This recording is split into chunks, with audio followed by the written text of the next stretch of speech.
Jalan layang tapal kuda di Tanjung Barat dan Lenteng Agung, Jakarta Selatan mulai diuji coba untuk publik sejak Minggu pagi. Uji coba dilakukan untuk melihat kekurangan dalam pengoperasian jalur layang sebelum dibuka secara penuh. Polemik pun sempat mengiringi keputusan Pemprov DKI Jakarta yang mengecat atap rumah di permukiman di sekitar jalan layang.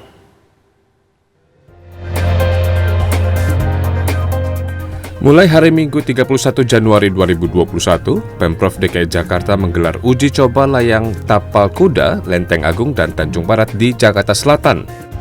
Pengoperasian masih dilakukan secara terbatas pada Minggu mulai jam 8 pagi hingga 9 malam, serta Senin dan Selasa dari jam 6 pagi hingga 9 malam.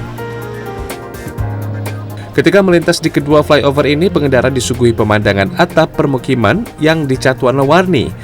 Dinas Bina Warga mencatat ada 218 rumah di 4 RW yang atapnya dicat demi menambah keelokan flyover U-turn ini.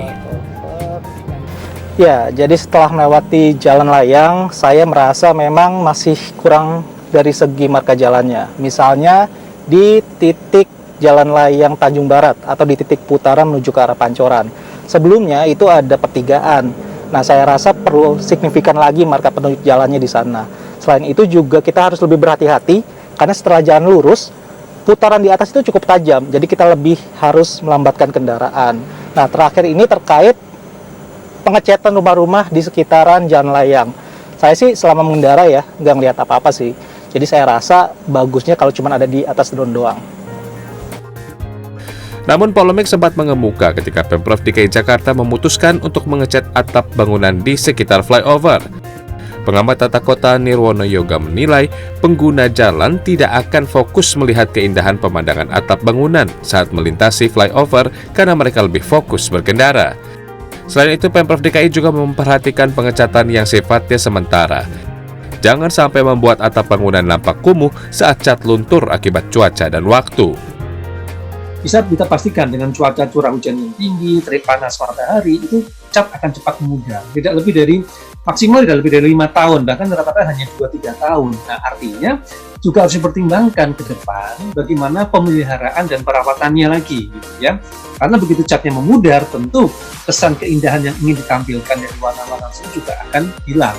Bahkan kalau tidak dirawat dengan baik, justru menjadikan gangguan lanskap visual, ya. Tanggapan beragam pun datang dari warga yang tinggal di permukiman di sekitar flyover. Menurut saya sih penting nggak penting ya. Bagus juga sih kalau dilihat dari atas.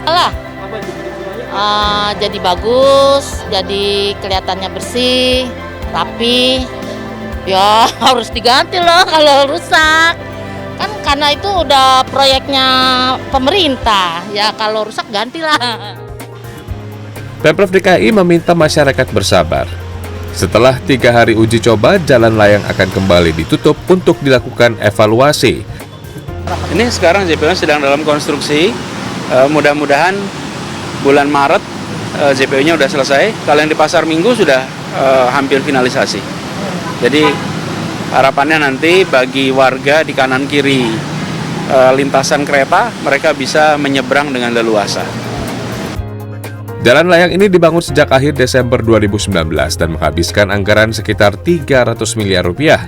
Pengoperasian jalan layang tapal kuda ini diharapkan dapat mengurai kemacetan 30 hingga 40%. Tim Liputan CNN Indonesia.